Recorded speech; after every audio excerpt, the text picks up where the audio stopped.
Hi friends, అందరూ ఎలా ఉన్నారు? ఈరోజు ఓటింగ్ ఎట్లుంది? నిన్న ఓటింగ్ పెట్టాము. ఈ రోజుకి నిన్నటికి ఇప్పటికి ఓటింగ్ సరళ మారిపోయింది. రాత్రి ఎపిసోడ్ చాలా సెన్సిటివ్గా ఎమోషనల్తో కూడిన ఎపిసోడ్ పడింది కాబట్టి లైవ్లో చాలా బాగా జరిగింది. చాలా బేపచ్చని గొడవలు జరిగినాయి, ఏడుపులు పెడబొబ్బలు ఇది జరిగింది. నిన్న రివ్యూ గురించి కూడా శ్రీజ ఏడవటం కానీ రీతి ఏడవటం రాత్రి వీడియో పెట్టుకున్నాము. ఈరోజు ఓటింగ్ ఎలా ఉంది? రాత్రి లైవ్ ఎపిసోడ్ కనుక లైవ్లో జరిగింది ఈరోజు పడిందంటే ఇంకా ఓటింగ్లో చేంజ్ వస్తాయేమో చూడాలి. ఎందుకంటే ప్రియా సంజన కోసం ఒక స్టాండ్ తీసుకుంది. అక్కడ మరి ఆ గేమ్లో ఏమైందనేది క్లియర్ కట్గా చెప్తాను నెక్స్ట్ వీడియోలో.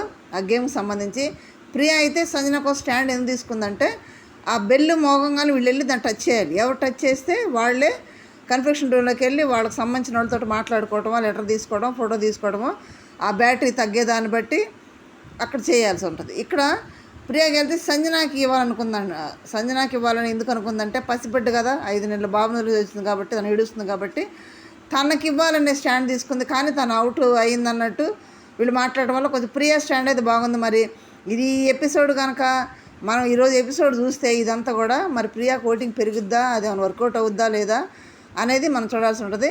ఇప్పటి వరకు అయితే రాము రాథోడ్ ఫస్ట్ ప్లేస్లో ఉన్నాడు. రాము రాథోడ్ కొంచెం కన్ఫ్యూజ్ అవుతున్నాడా లేకపోతే తెలిసి నటిస్తున్నాడా అర్థం కావట్లేదు. ఎందుకంటే వాళ్ళ దగ్గరికి వెళ్తాడు, వాళ్ళు మాట్లాంటాడు, వీళ్ళ దగ్గరికి వెళ్తాడు, వీళ్ళు మాట్లాంటాడు. మరి వాళ్ళకి చెప్తాడు, వీళ్ళకి చెప్తాడు. కన్ఫ్యూజ్ అయ్యి మాట్లాడుతున్నాడా లేదంటే వాళ్ళు మాట్లాడడానికి ఇతను కరెక్ట్ వేలో వెళ్ళి మాట్లాడలేకపోతున్నాడా అనేది నా కామెంట్ చేయండి. కొంచెం అయితే కన్ఫ్యూషన్ అయితే ఉంది. అది అర్థం చేసుకొని చాలాసేపు పడుతుంది మనకు అర్థం చేసుకోవాలంటే వీళ్ళు చెప్పేదానికి కూడా అర్థం చేసుకొని చెప్పేటప్పుడు టైం తీసుకుంటున్నాడు. అయినా కానీ వీళ్ళ మీద కోపంతో రాము రాథోడ్కి ఫ్లోరాకి మాత్రం బేపచ్చగా ఓట్లు పడుతున్నాయి. అంత బాగా పడుతున్నాయి అన్నమాట. రాము రాథోడ్కి ఆల్రెడీ ఫ్యాన్ బాలయింగ్ ఉన్నా అక్కడ ఆటను బట్టి కూడా వేసే వాళ్ళు ఉంటారు కాబట్టి ఓట్లు.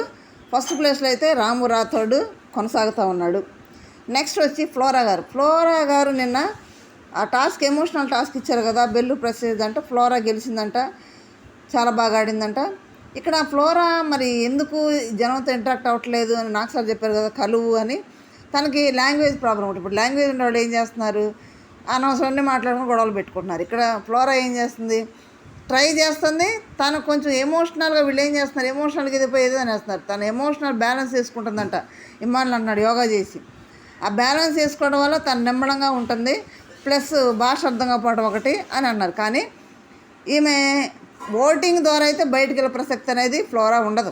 ఓటింగ్ ద్వారా బేపచ్చగా పడుతుంది. ఎందుకు, కామనర్స్ మీద కోపంతోనే ఉండొచ్చు, లేదంటే ఇన్నోసెంట్గా ఏం అర్థం ఎవరితో గొడవలు పెట్టుకోకుండా సైలెంట్గా తన పరిధిలో తను ఉంటున్నందుకు ఆడియన్స్ మెచ్చి ఓటింగ్ అయినా ఉండొచ్చు. కంటెంట్ ఇవ్వకపోయినా ఓటింగ్ బేస్ మీద చూసుకుంటే ఫ్లోరాని బయటకు పంపించే ప్రసక్తి అయితే ఉండదు. లేదంటే ఎవరన్నా బలి చేయడానికి, ఎవరన్నా లోపల ఉంచడానికి తను బలి చేస్తే తప్పితే తనైతే పంపించడం అనేది కుదరదు. సెకండ్ ప్లేస్లో కొనసాగుతుంది ఫ్లోరా. సెకండ్ హరిత హరీష్ గారు వంట గురించి చాలా బాగా చెప్పారు, తనుజ నామినేట్ చేస్తూ. కానీ నేనేం చేస్తున్నారు, మన నామినేషన్ అయినాక ఏమైంది, వీళ్ళందరూ అన్నానికి మాడిపోతున్నారు. మాకు టైంకి వండి పెడతలేదు, మాకు పెట్టట్లేదు అన్న హరీష్ గారు మరి వంట చేయాలి కదా, వచ్చి వాళ్ళ నామినేషన్లో వాళ్ళు తిట్టుకొని వాళ్ళు అనుకొని వచ్చి మూలం పడుకుంటే వీళ్ళు ఏం తినాలి? వీళ్ళు ఆకలి అవుతుందని ఆ మధ్యాహ్నం ఉండే నాన్నలో పోపేసుకొని కొంచెం ఏదో చేసుకొని ఏదో తిని పడేసారు. వాళ్ళు అడ్జస్ట్ చేసుకున్నారు. వాళ్ళు అదే అడ్జస్ట్మెంట్ వీళ్ళు చేసుకునేవాళ్ళ, వీళ్ళు గందరగోళం చేసేవాడు కదా, వండిందా కూరుకునేవాడు కాదు కదా. నిన్న కూడా అట్లాగే చేశాడు. నిన్న కూడా వాళ్ళకి ఆకలి అవుతుంటే వండుకోపోతుంటే సంజనాకు ఆకలి అయి చూసి వండకపోయేటప్పటికి వెళ్ళి ఏదో చేసుకుంటుంటే వచ్చేసి ఎవరో పిలిచారంటే వెళ్ళి సంజన వంట చేసుకుంటుంది, మీరు వంట చేయమని. నేను వచ్చినప్పుడు మీరు వంట చేసుకుంటేట, తను చేసుకుంటుంది కదా అని అంటే తను చేసుకుంటుంది, ఆకలి అవుతుంది చేసుకుంటుంది, తను ఏదో చేసుకొని పక్కకు దొరుకుద్ది, నువ్వు వంట చేయి మిగతా వాళ్ళకి. అది చేయాలి కానీ ఎట్ట కుదరదు, నేను ఎవరుంటే నేను చేయను, ఇది కాదు కదా. తను అప్పటికంటుంది నాకు ఆకలి అయింది ఉండలేను నేను, నాకు కావాలని చేసుకున్నాను, కొంచెం నేను పక్క వచ్చేస్తానంటే అప్పుడు తనుజ అంది, అక్క నువ్వేందుకు చేసుకున్నావు, రా పక్కకు రాని సంజన తీసుకెళ్ళిపోయింది. పక్కకి తీసుకెళ్ళిపోయి హరీష్ గారు రండి మీరు చేయండి అన్నాడు. అలాగే వెళ్ళిపోతున్నాడు. ఏంది అలగకూడదు, మొహం చిట్లిచ్చినట్టు పెట్టకూడదు, బాడీ లాంగ్వేజ్ బాడీ బిహేవియర్ బాగుండాలి. మా వంట చేసేటప్పుడు నెమ్మదిగా నవ్వుతూ ఈలించుకుంటూ మాకు అజ్జే అని చేసి పెట్టాలన్న హరీష్ గారు మరి నేను అంత కోపంగా వెళ్ళిపోతున్నాడు, నేను చేయను. అక్కడ ఉందంటే వాళ్ళు బతులు ఆడుకుంటున్నారు. ఈ ఓనర్స్ దగ్గర ఉంది ఏదైనా కానీ, వాళ్ళు ఎంత కఠినంగా చేయించుకున్నారో అట్లా వీళ్ళు కూడా అడగొచ్చు కదా, చేయండి వచ్చని. అట్లా కాకుండా బతులు ఆడుతున్నారు. హరీష్ గారు మీరు వంట చేయండి, మీరు వంట చేయి, తనుజ అవుతాయి వంట చేయండి అని. అప్పుడు వచ్చి మళ్ళీ చేస్తున్నాడు ఆయన. వాళ్ళ క్యారేజ్ వస్తుంది, వాళ్ళ క్యారేజ్ వచ్చే టైం అయినప్పుడు వీళ్ళు కూడా తినేది అర్థమవుతుంది కదా, బయట నుంచి క్యారేజ్ వచ్చినప్పుడు మరి వచ్చేయాలి కదా. వాళ్ళ మీద తగలతో అలిగి కూర్చుంటే వీళ్ళ కడుపులు మారుతున్నాయి కదా. కొంచెం మళ్ళీ నిన్న కూడా సంచాలకుగా హరీష్ గారు ఉన్నారు, ప్రియా సంజన వాళ్ళు పరిగెత్తే టైంలో అక్కడ ఏదో రాంగ్ డెసిషన్ ఇచ్చాడంట. మనం క్లియర్ కట్గా గేమ్ చూసినా చెప్తా ఇచ్చాడంటే దానివల్ల ప్రియాకి శ్రీజ వాళ్ళకి కూడా ఏదో గొడవ అయిందంట, హరీష్ గారికి వీళ్ళకి కూడా. చూడాలి దాన్ని క్లియర్గా నెక్స్ట్ వీడియోలో పెడతాను, అది చూసి ఎవరి పొరపాటు అనేది, ఎవరితో రాంగ్ అనేది, ఎవరిది కరెక్ట్ డెసిషన్ ఇస్తున్నారు అనేది తర్వాత మాట్లాడదాం.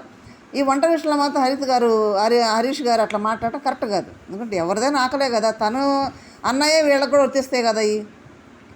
అట్లా థర్డ్ పొజిషన్లో కొనసాగుతున్నారు హరీష్ గారు. నెక్స్ట్ కళ్యాణ్ గారు. అయ్యా ఈయన ఎందుకు వెళ్ళాడో తెలియదు, ఎవరు నేడుస్తుంటే అసలు ఏం పరిగెత్తుతున్నాడు అబ్బా వాళ్ళని ఓదార్చడానికి, ఓదార్పేత చేయడానికి వెళ్ళాడా ఏంది అక్కడికి. శ్రీజ ఏడుస్తుంటే అసలు పరిగెత్తుకుంటూ పోయి వాటేసుకొని ఓదారుస్తున్నాడు.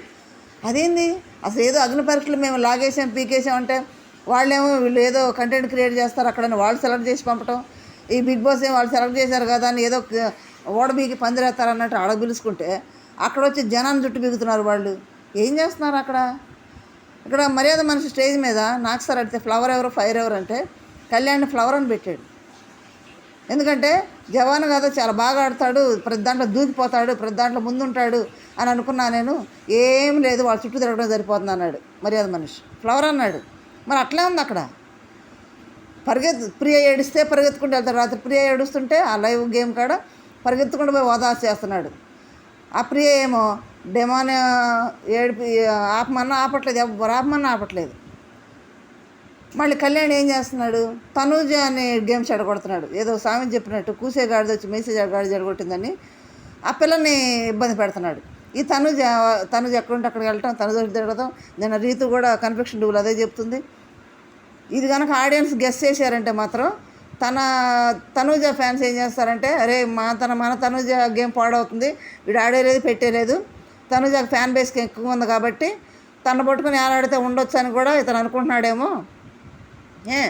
తన ఆట పాడు చేస్తున్నాడు. ఇతనుంటే మాత్రం తన ఆట పాడైద్ది, ముందు ఎత్తి కళ్యాణ్ బయట ఏంటని ఆడియన్స్ అనుకున్నారంటే ఎత్తి వదిలేస్తాడు. ఎందుకంటే తనుజ ఆట గేమ్ చెడగొడుతున్నాడని ఆడియన్స్ గెస్ చేశారంటే మాత్రం కళ్యాణ్కి తొందరగా అస్సం టికెట్ ఇస్తారు. ఎందుకంటే అతను అట్టుంది అక్కడ.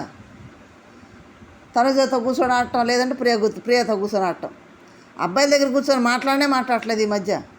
ప్రియ లేదా తనుజ లేదంటే శ్రీజ లేదంటే రీతు వీళ్ళ దగ్గరే కూర్చొని మాట్లాడతాడు. వేరే పిల్లలతో కూర్చొని మాట్లాడితే ఇమానుయల్తోటి గేమ్ అంటే స్ట్రాటజీలు వేసుకోవటం, భరణి గారితో మాట్లాడితే ఆ గేమ్ స్ట్రాటజీ లేదంటే ముందుకు ఎట్లా పెద్దని సలహాలు తీసుకోవడం కానీ అదేం లేదు.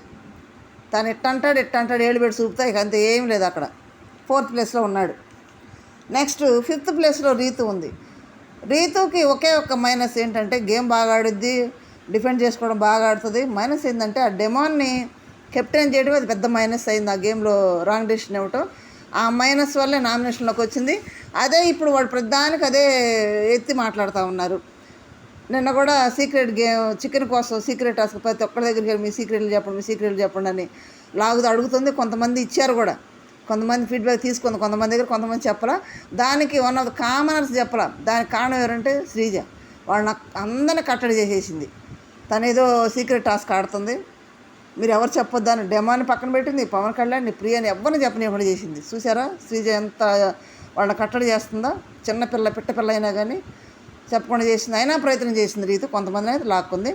మరి రీతుని పంపిస్తారా అంటే బయట విషయాలు మనం తన పర్సనల్ విషయాలు మనం మాట్లాడకూడదు, మనకు సంబంధం లేదు. హౌస్లో ఎలా ఉందో అదే మనకు ముఖ్యం కాబట్టి మరి ఆ బయట విషయాలు కూడా తీసుకొని కన్సిడర్ చేసి మరి రీతుని కూడా ఎలిమినేట్ చేస్తారా అంటే మరి కొంతమంది డబుల్ ఎలిమినేషన్ అంటున్నారు.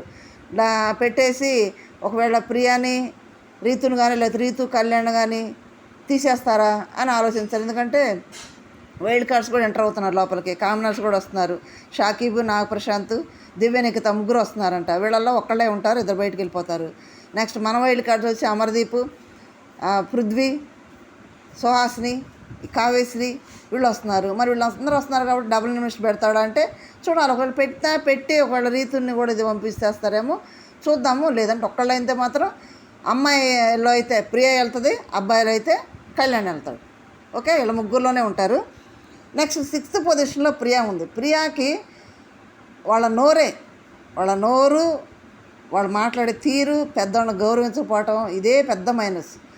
అసలు వాళ్ళ ప్రియా శ్రీజ కనపడితే జనం ఎంత ఆక్రోషంగా ఉంటారంటే అట్టుంటారు, అట్ట అరుస్తారు వాళ్ళు.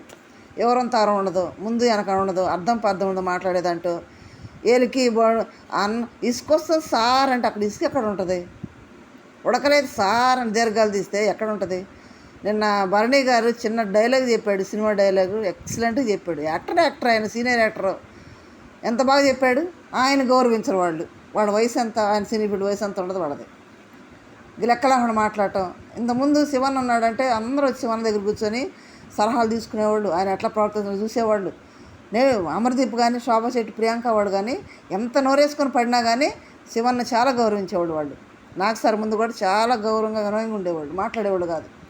వీళ్ళు అట్లా కాదు. నాకు సార్ అంటే భయం లేదు, స్టేజ్లో జనం చూస్తున్నది లేదు, కాలు మీద కాలు వేసుకోవటం, పెద్ద చిన్న ఏం లేదు. అది మాత్రం బాగా చూస్తున్నారు జనము. ఈ ప్రియాకి మళ్ళీ ఇది మైనస్ ఉంటే, రాత్రి లైవ్లో జరిగిన గేమ్ కనుక ఎపిసోడ్లో పడితే కొంచెం ఏమన్నా జనం ఏమైనా మారుతారేమో. ఈ గేమ్ ఎమోషనల్ టచ్ కాబట్టి ఈ గేమ్ వల్ల కొంత ఆడియన్స్ చేంజెస్ వచ్చే అవకాశం ఉంటుంది, ఆట తీరు కూడా మారే అవకాశం ఉంటుంది. ఎందుకంటే వాళ్ళు ఎమోషన్ టచ్ చేస్తారు. ఆడియన్స్ మన తెలుగు వాళ్ళు ఎక్కువగా ఎమోషన్కి టచ్ అవుతారు కాబట్టి ఆ ఎపిసోడ్ చూస్తే మాత్రం ప్రియాకి ఏమన్నా ఓటింగ్ చేంజ్ వస్తుందో చూద్దాము. ఎందుకంటే సంజన తరపు స్టాండ్ తీసుకోవడం వల్ల అది ఏమైంది అనేది మనం నెక్స్ట్ వీడియోలో క్లియర్గా ఆట గురించి క్లియర్గా మాట్లాడదాము. ఇప్పటి వరకు అయితే 6th ప్లేస్లో ప్రియా కొనసాగుతుంది. డేంజర్లు ఎవరున్నారు అంటే ముగ్గురు ఉన్నారు, కళ్యాణ్, రీతు, ప్రియా ముగ్గురు ఉన్నారు. ముగ్గురులో ఎవరైనా వెళ్ళొచ్చు, నో డౌట్. సేవ్ అయ్యేది ఎవరయ్యా అంటే రాము, ఫ్లోరా, హరిత, హరీష్ ముగ్గురు సేవ్ అవుతారు. మిగతా ముగ్గురు కూడా అస్సాం టికెట్కి బిగ్ బాస్ ఎవరు వద్దనుకుంటే వాళ్ళు. అంటే ఒకటి మనం ఇక్కడ అఫీషియల్ ఓటింగ్ ఏం కాదు, ఇది మనల ఓటింగ్లే. ఏ ఫేస్బుక్లో కానీ, ఇన్స్టాగ్రామ్లో కానీ, యూట్యూబ్లో కానీ ఈ మానవును పెట్టుకున్న ఓటింగ్ ఇవన్నీ. అఫీషియల్ ఓటింగ్ అనేది వాళ్ళ వెబ్సైట్ల ద్వారా వెళ్ళి వాళ్ళ మిస్డ్ కాల్ ద్వారా వాళ్ళ దగ్గర ఉంటాయి. ఇవి మన గెస్సింగ్ మన దగ్గరది. ఇది మరి వాళ్ళ ఓటింగ్లు ఎలా ఉందో తెలియదు కదా. కాబట్టి మరి వాళ్ళ ఓటింగ్ ఎట్టుందో మన దాని పరంగా అయితే ఇలా ఉంది. ఎవరు వెళ్తే బాగుంటుంది, ఎవరుంటే బాగుంటుంది అనేది మీరు చిన్న కామెంట్ చేయండి. మీరు కామెంట్ చేయటం వల్ల మీ ఒపీనియన్ అనేది మాకు తెలుస్తుంది. దాన్ని బట్టి మేము కూడా దానికి ఏదన్నా ఇంప్రూవ్ చేసుకొని ఉండటానికి కూడా అవకాశం ఉంటుంది. కామెంట్ చేయండి, లైక్ చేయండి, షేర్ చేయండి, సబ్స్క్రైబ్ చేయండి. Thank you.